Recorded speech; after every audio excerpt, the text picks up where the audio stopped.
So আজকের স্টোরিটা হলো আমার ব্রেকআপ নিয়ে। স্টোরিটা ছিল যে আমার লাইফে যখন আমি বিজনেস বা টেক পারসন সবকিছু স্টার্ট করার ট্রাই করতেছি, সেরকম একটা ক্রিটিক্যাল পয়েন্টে তার আমার লাইফে এন্ট্রি হয়। তখন পর্যন্ত আমার লাইফ সবকিছু স্টেবল ছিল। সে এন্ট্রি হওয়ার পরে সে কাইন্ড অফ একটা খুবই ক্যারেক্টারলেস একটা মেয়ে ছিল, যেটা আমি জানতাম না। সে আমার কাছ থেকে অনেক কিছু হাইড করছে। পরবর্তীতে আমি জিনিসগুলো জানতে পারতে এবং তার প্রচুর পরিমাণে টক্সিসিটি, প্রচুর পরিমাণে গেম, প্রচুর পরিমাণে ট্রিক্স আমি কোনোদিন ধরতেই পারিনি। এবং এরকম ট্রিক্স গেম খেলতে 1 বছরের মধ্যে আমি কমপ্লিটলি ডিস্ট্রয় হয়ে গেছিলাম। আমি লিটারালি ক্লিনিক্যাল ডিপ্রেশনে চলে গেছিলাম এবং মাঝে আমার বিজনেস কমপ্লিটলি ছাড়া দিয়েছিলাম, জিম ছাড়া দিয়েছিলাম, পড়াশোনা ছাড়া দিয়েছিলাম। ওভারঅল আমার লাইফে প্রচুর ড্রপ হয়েছে এবং that was a very very bad experience. But একটা কথা উল্লেখ করতে চাই, আমি তাকে অনেক বেশি ভালোবাসছিলাম এবং এত বেশি আমি কাউকে আদৌ নেক্সটে ভালোবাসতে পারবো কিনা আমি জানি না, বাট আমি তাকে অনেক বেশি ভালোবাসছিলাম। সো জিনিসটা আসলে ক্যাজুয়াল ছিল না, জিনিসটা অনেক সিরিয়াস ছিল আমার ক্ষেত্রে। তার ক্ষেত্রে কিছু আমি জানি না। তো এটা কাইন্ড অফ আমার স্টোরি। এবং তার সাথে আমার 2021 সালের 27শে আগস্ট সম্ভবত ওই দিন থেকে আমার তার সাথে কন্টিনিউলি কন্ট্যাক্ট অফ হয়। যদিও তার পরবর্তীতে 1-2বার 3বার কন্ট্যাক্ট হওয়ার সুযোগ ছিল, বাট কন্ট্যাক্ট আমি করিনি। এমন একটা টাইম গেছে, একটানা কয়েক মাস আমি প্রতি রাতে কাঁদছি।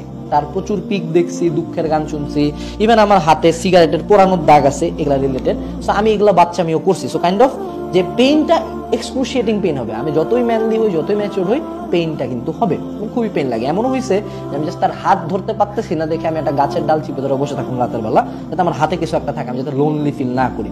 So it's okay to show your emotions. এরপরের পার্টটা হলো রিয়েলাইজেশন। রিয়েলাইজেশনটা কি? যে সে আমার লাইফে আর নাই, সে আমার লাইফে আর ব্যাক আসবে না, এই রিয়েলাইজেশনটা। কারণ একটা মানুষকে আমরা এতটা পরিমাণ ভালোবাসতাম যে তাকে ছাড়া আমরা লাইফটা কিন্তু কখনো কল্পনাও করি নাই। ইট ইস আউট অফ আওয়ার ইমাজিনেশন যে এই লোকটা আমার লাইফে থাকবে না, এই মেয়েটা আমার লাইফে থাকবে না, এটা কোনো কল্পনা আমি করি নাই। বাট এখন আমাকে এই রিয়ালিটিটা একসেপ্ট করতে হবে যে সে থাকবে না। এইটা আমি কিভাবে একসেপ্ট করলাম? আমার নানি মারা গেছিল 2021 সালের 3 অক্টোবর। আমার নানিকে আমি অসম্ভব ভালোবাসতাম, অসম্ভব। এবং তিনি আমার লাইফের সবচেয়ে কাছের একজন মানুষ ছিলেন। তো আমি চিন্তা করলাম যে আজকে আমার নানিকে আমি হঠাৎ করে হারাইলাম, তার সাথে আমার শেষ দেখাটাও হয় নাই। শেষ একটা ফোন কল ছিল 1 অক্টোবরে, এবং তাকে আমি কবরে রাখে আসলাম। কবরে প্রথম মাটিটা আমি দিছি। এই যে একটা মৃত্যু, আমি এইটা মানে নিতে পারছি।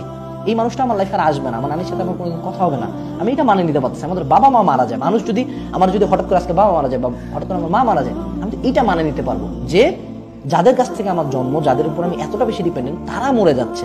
সেইটা আমি মানে নিয়ে রিকভার করতে পারতেছি। এটা তো জাস্ট একটা লাভ অ্যান্ড রিলেশনশিপের একটা পার্সন, যার সাথে আমার হয়তোবা ফিজিক্যাল এবং ইমোশনাল এবং মেন্টাল নিড ছিল। এই মানুষটা যে চলে গেছে, আমি ধরে নেবো সে মরে গেছে, দ্যাটস ইট।